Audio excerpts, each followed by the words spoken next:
नमस्कार। उम्मीद है आप सब लोग बहुत अच्छे होंगे।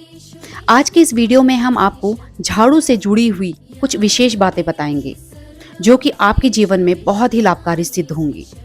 कुछ ऐसी छोटी छोटी चीज़ें होती हैं जिन्हें हम ध्यान नहीं देते, पर ये हमारे जीवन में बहुत ही बड़ा प्रभाव डालती हैं। जैसे कि झाड़ू किस दिन खरीदनी चाहिए, व पुरानी झाड़ू को किस दिन फेंकना चाहिए। इसके अलावा दिवाली के दिन झाड़ू खरीदने की क्या महत्ता है और इसके क्या नियम हैं, इस बारे में आपको आज बताएंगे। वीडियो पूरा ज़रूर देखिएगा क्योंकि आज का वीडियो बहुत ही इंपॉर्टेंट होने वाला है। चलिए सबसे पहले आपको बताते हैं कि वो कौन कौन से दिन हैं जिस दिन आप नई झाड़ू घर में खरीद कर ला सकते हैं। तो आपको बता दें कि मंगलवार और शनिवार के दिन आप नई झाड़ू खरीद कर घर में ला सकते हैं। और अगर आप अपनी पुरानी झाड़ू को फेंकना चाहते हैं तो कोशिश कीजिएगा कि वीरवार, बृहस्पतिवार या फिर शुक्रवार के दिन कभी भी अपनी पुरानी झाड़ू को ना फेंकें, क्योंकि ये वार माँ लक्ष्मी और धन संपदा के होते हैं। तो इस दिन आपको कभी भी अपनी पुरानी झाड़ू को फेंकना नहीं है। इसके अलावा आप किसी भी वार को अपनी पुरानी झाड़ू फेंक सकते हैं।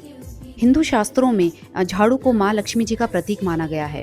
वैसे तो आप किसी भी शुभ दिन पर झाड़ू खरीद कर ला सकते हैं, मगर दिवाली के समय पे या धनतेरस के दिन झाड़ू की एक अलग ही महत्ता है। इस दिन झाड़ू खरीदना अति शुभ माना जाता है। चलिए बताते हैं कि इसकी क्या नियम हैं, क्या प्रोसेस हैं, किस तरह से आपको दिवाली वाले दिन या धनतेरस वाले दिन झाड़ू को लाना चाहिए। आप चाहें तो छोटी दिवाली पर भी ला सकते हैं या धनतेरस के दिन आप कोई भी झाड़ू खरीद के लाएं। घर लाते ही झाड़ू को आपने घर लाने से पहले आपको झाड़ू को किसी कलावा से बांधना है या फिर लाल रंग के धागे से आप उसको बांध कर ही घर लाएं।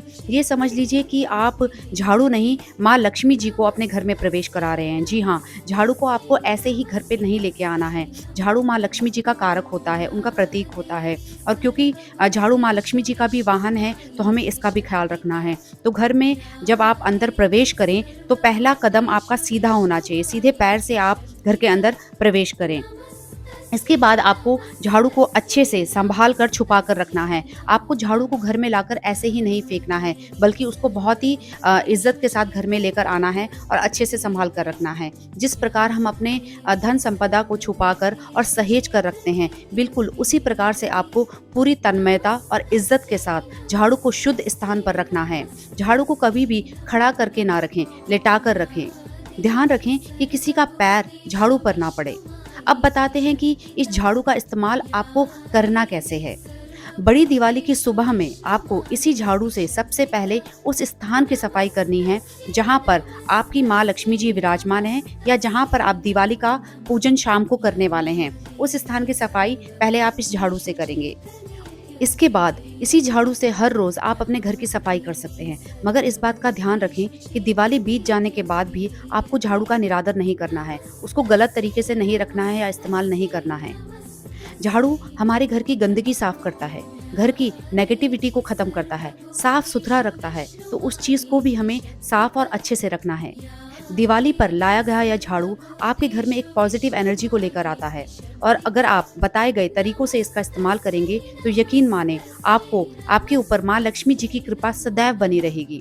कभी भी आपको धन की कमी का सामना नहीं करना पड़ेगा। और एक ज़रूरी बात, माना जाता है कि अगर हम दिवाली वाले दिन झाड़ू का गुप्त दान करें तो यह भी आपके जीवन पे बहुत ही बड़ा प्रभाव डालता है और बहुत ही शुभ फल देता है।